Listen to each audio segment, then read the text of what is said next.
Hello friends, जय जगन्नाथ। आज ओडिया व्याकरणर मक टेस्ट को आपण मानक स्वागत।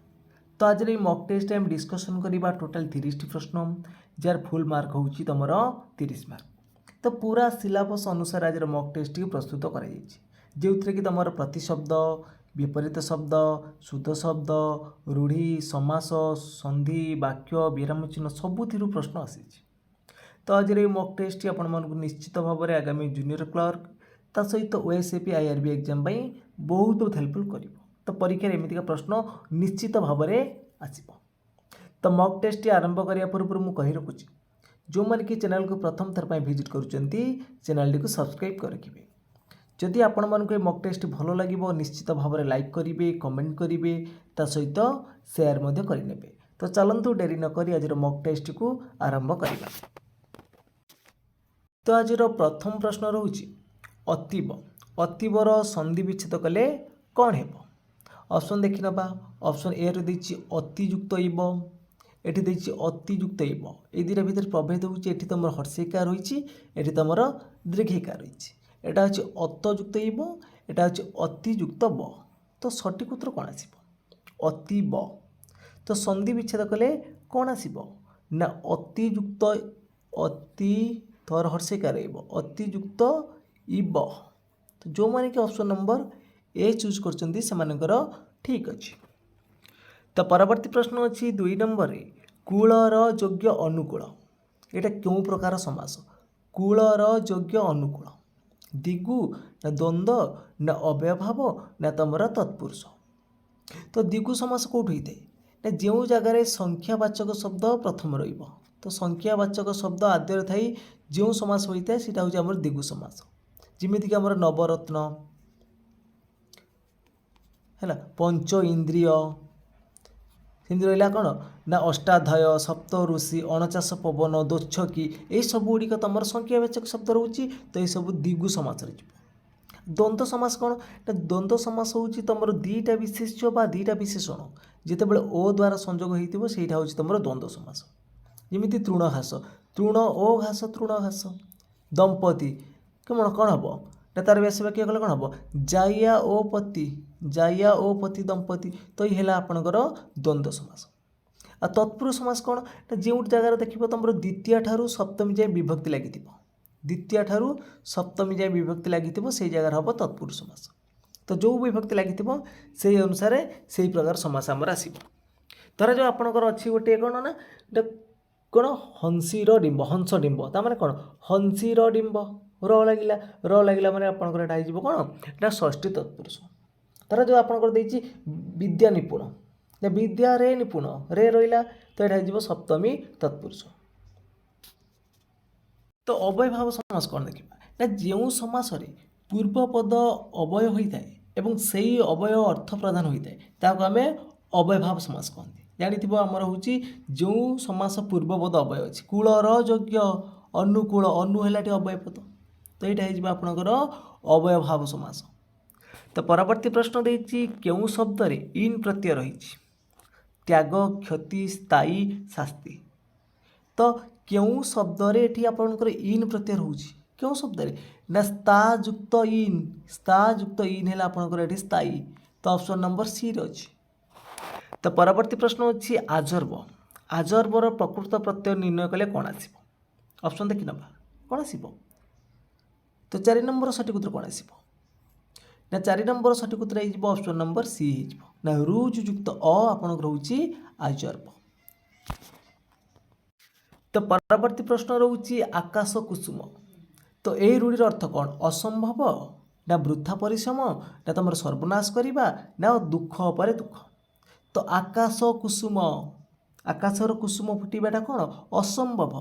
तो यहाँ हो असंभव। तो परवर्ती प्रश्न अच्छी हलिला पानी रे गोड़ न देवा। यार अर्थ कौन? हलिला पानी रे गोड़ न देवा। तो यही रूढ़िर अर्थ कौन हम? अलसुआ दुख पाए ना गंडगोल रे न पशिबा ना सावधान होई काम करिबा ना गुप्त कथा प्रकट करिबा। तो हलिला पानी रे गोड़ न देवा ए रूढ़िर अर्थ कौन हम ना ए रूढ़िर अर्थ होची ऑप्शन नंबर कौन आसीबो यार सठिक उत्तर हो ऑप्शन नंबर बी ना गंडगोल रे न पशिबा। हलिला पानी रे गोड़ न देवा अर्थ होउची विपद बा जंजाल रे न पशिबा बा गंडगोल रे न पशिबा। तो परवर्ती प्रश्न देखिबा। परवर्ती प्रश्न देइची चित्रभानुर प्रतिशब्द। चित्रभानु तार प्रतिशब्द कौन आसिबो? हुतासन, गहन, प्रभा ना ककुभ? चित्रभानुर प्रतिशब्द। प्रतिशब्द निश्चित भाव प्रश्न आସୁଛି। तो चित्रभानु अर्थ होउची अग्नि बा निया, तार प्रतिशब्द कौन? हुतासन। तो ए हम ये राइट आंसर। तो परवर्ती प्रश्न अच्छी जीवनर प्रतिशब्द। स्मद, सुरध्वनि, अंबिका, उदक। तो जीवनर प्रतिशब्द कौन? जल, उदक, जीवन है ये सब हूँ आपणकर option number D right answer. तो परवर्ती प्रश्न अच्छी अनुगामी विपरीत। अनुगामी शब्दर विपरीत शब्द कौन हम? पश्चातगामी, सहगामी, अग्रगामी ना असहयोगी? तो ये 9 नंबर सठिक उत्तर कौन हम आपण मैंने कमेंट बॉक्स में जनइबे। तो अनुगामी विपरीत शब्द कौन हम? तो परवर्ती प्रश्न अच्छी अनुरक्तर विपरीत शब्द। विद्रोही, विरक्त, विरोधी ना विपक्षभुक्त? अनुरक्तर विपरीत। तो अनुरक्तर जानी आप विरक्त हम ना कि। तो नेक्स्ट क्वेश्चन देती ईश्वर दान केड़े महान? उक्त वाक्यर शेष क्यों चिन्ह लगे? ऊर्ध्वत चिन्ह ना विस्मय सूचक चिन्ह ना प्रश्नवाचक चिन्ह ना प्रथम चिन्ह? तो ईश्वर दान केड़े महान ये शेष क्यों चिन्ह ना शेष आपणकर विस्मय सूचक चिन्ह।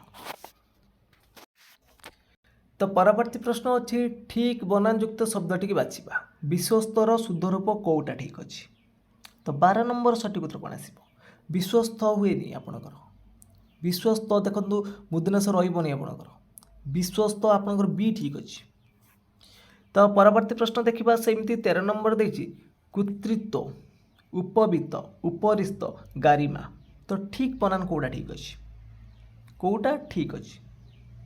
उपरिस्त भूल अच्छी, उपवित्त दीर्घकार गारिमा भूल अच्छी है।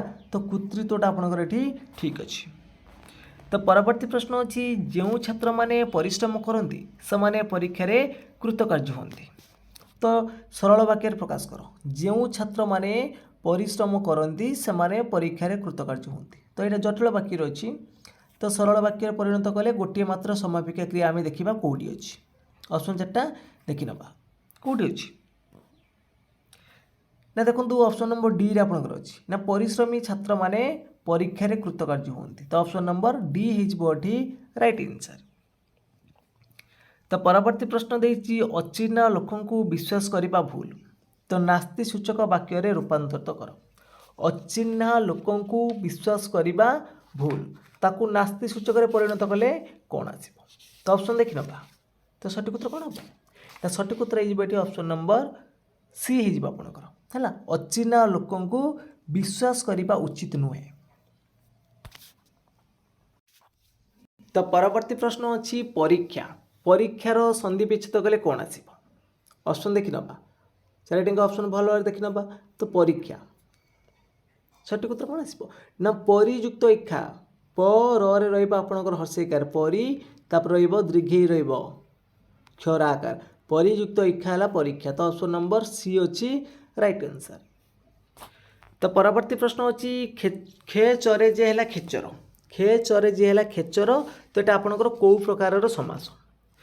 बहुब्री समास ना द्वंद्व समास ना दिगु समास ना देछि आपणकर अलुक समास? तो सठिक उत्तर कौन आसिबो? खे चरे जे है खेचर ये क्यों प्रकार समास ना? ये आपणकर अलुक समास। कहीं देख खे अर्थ है आकाशर चरे जे है खे ये समास पदटा लोप पाइलानी। तो यहाँ हूँ अलुक समास। तो परवर्ती प्रश्न अच्छी ती है ती प्रत्ययंत कृदंत पदटी चिन्ह कौटा हम ना? गम युक्त ती है गति। गम युक्त ती है गति। तो ऑप्शन नंबर सी हम ये राइट आंसर। तो परवर्ती प्रश्न अच्छी पैतृक। पैतृकर प्रकृत प्रत्यय निरूपण कले कौन आसिबो? पैतृक तार प्रकृत प्रत्यय निरूपण कले कौन आसिबो ना? पितृयुक्त क है आपणकर ये पौतृक। पितृयुक्त क अक हेनी। पितृयुक्त क है पौत्रिक। अक पौत्रिक क अक होनी। तो नेक्स्ट क्वेश्चन देखा देती अन्य मुंडरे नड़िया बाड़ेबा। ये रूढ़िर अर्थ कौन? अन्य मुंडरे नड़िया बाड़ेबा। तो ए रूढ़िर अर्थ कौन आसिब असंभव कथा ना गुप्त कथा प्रकट करवा ना सीमितता हेबा ना सुद सह परिशोध तो अन्य मुंडरे नड़िया बाड़ेवा अर्थ हूँ कौन ना गुप्त कथा को प्रकट करवा। तो परवर्ती प्रश्न देखिबा परवर्ती प्रश्न अच्छी हाथे मापी चाखंडे चाल यही लोकवाणीर अर्थ कौन हम हाथे मापी चाखंडे चाल तो यही लोकवाणीर अर्थ हो कौन ना सावधान हो काम करवा सावधान हो काम करवा। तो परवर्ती प्रश्न अच्छी प्रसवणर प्रतिशब्द झरणा आशा अंशु घस्र प्रसवणर प्रतिशब्द कौन आसिब ना झरणा तो ये हम ये राइट आंसर। तो परवर्ती प्रश्न अच्छी सायर प्रतिशब्द प्रदोष हरि अकुपार प्रत्युष सायर प्रतिशब्द साय अर्थ कौन संध्या संध्यार प्रतिशब्द कौन आसिब प्रदोष आसिब प्रत्युष अर्थ है सकाळ आपणकर। तो परवर्ती प्रश्न अच्छी अनुमोदनर विपरीत अनुमोदनर विपरीत परित्याग अग्रहण खंडन ना विरोध अनुमोदनर विपरीत कौन हम अनुमोदन होकर ये परित्याग। तापर ये क्वेश्चन आपण मानक होमवर्क देता अनुगामीर विपरीत तार सठिक उत्तर मुझे कही रखुच्छी कौन आसिब ना अनुगामीर हम अग्रगामी तो सी हो राइट आंसर। तो परवर्ती प्रश्न अच्छी सत्य अहिंसार पूजारी महात्मा गांधी रेखांकित पद पूर्व क्यों चिन्ह को सूचित करा चिन्ह सत्य अहिंसार पूजारी हेले महात्मा गांधी ये जो रेखांकित अच्छी ता पूर्व क्यों चिन्ह बस कोलोन सेमिकोलोन हाइफेन ना डैश तो बस कौन कोलोन बस। तो नेक्स्ट क्वेश्चन देखा नेक्स्ट क्वेश्चन देखिए ठीक बनान शब्द टी बाछा मार्गशीर शुद्ध रूप कौटा ठीक हम मार्गशीर शुद्ध रूप तो जो मैंने कि ऑप्शन नंबर बी चूज कर ठीक अच्छे। तो नेक्स्ट क्वेश्चन से मुझे कौटा ठीक अच्छे 13 नंबर सठिक उत्तर कौन आसिब ना 13 नंबर आपंकर सठिक उत्तर हो ऑप्शन नंबर बी जो मैंने चूज कर व्यवहारिक। तो परवर्ती प्रश्न अच्छी सुरेंद्र बजार को गला ओ मिठा आनिला तो जटिल वाक्य परिणत कर तो यहाँ गोटे यौगिक वाक्य अच्छी तो ताकू जटिल वाक्य परिणत कले कौन आसिब सुरेंद्र बजार को गला ओ मिठा आनिला जो सठिक उत्तर कौन आसिब ना सुरेंद्र जेतेबेले बजार को जाइथिला सेतेबेले मिठा आनिथिला तो डी हम ये राइट आंसर। तो नेक्स्ट क्वेश्चन देखिबा नेक्स्ट क्वेश्चन देछि नरेंद्रर भाई बड़ सरल ताकू विस्मय सूचक वाक्य प्रकाश कर नरेंद्रर भाई बड़ सरल तो विस्मय सूचक प्रकाश कले कौन आसिब ना नरेंद्र भाई पुणी जटिल तो सी हम ये राइट आंसर। तो फ्रेंड्स आज मॉक टेस्ट ये सरी जाइए जदि आपण मानक मॉक टेस्ट भल लगी निश्चित भाव में लाइक करेंगे और कमेंट करेंगे जे आपण मैंने 30 रु केते मार्क रखिंट और जो पिला चैनल को प्रथम थर विजिट करुवे चैनल को सब्सक्राइब कर रखिए। तो फ्रेंड्स आज पे एतिकी जय जगन्नाथ जय हिंद।